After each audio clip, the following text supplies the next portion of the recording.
Hey everyone, welcome back to TechWares.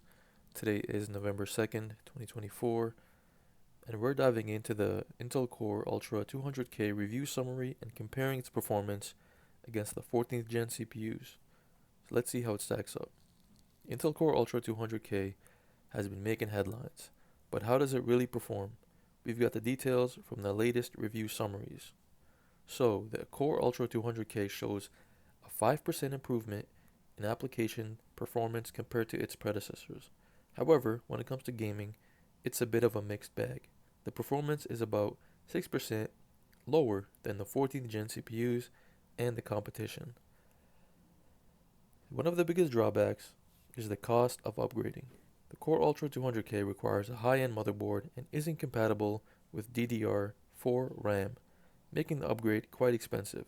For example, upgrading from the 14th gen CPU to the Core Ultra 200K could cost you anywhere from $229 to $929 more. So, the Core Ultra 200K, worth the investment? Well, it depends on your needs.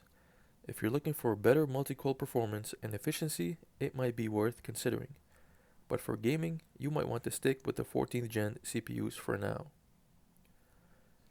This is because this is a new architecture. It is based on Arrow Lake, meaning Intel and the motherboard partners are still working on the BIOS optimizations, and Intel is also working on the chipset optimizations.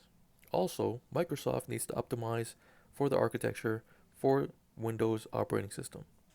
In the future, I really expect the gaming performance to increase with each BIOS update, chipset update, also Windows OS update. So, what do you think about Intel's latest offering? Let us know in the comments below, and don't forget to like, subscribe, and hit the notification bell for more tech upgrades and updates. Take care, everyone. Peace.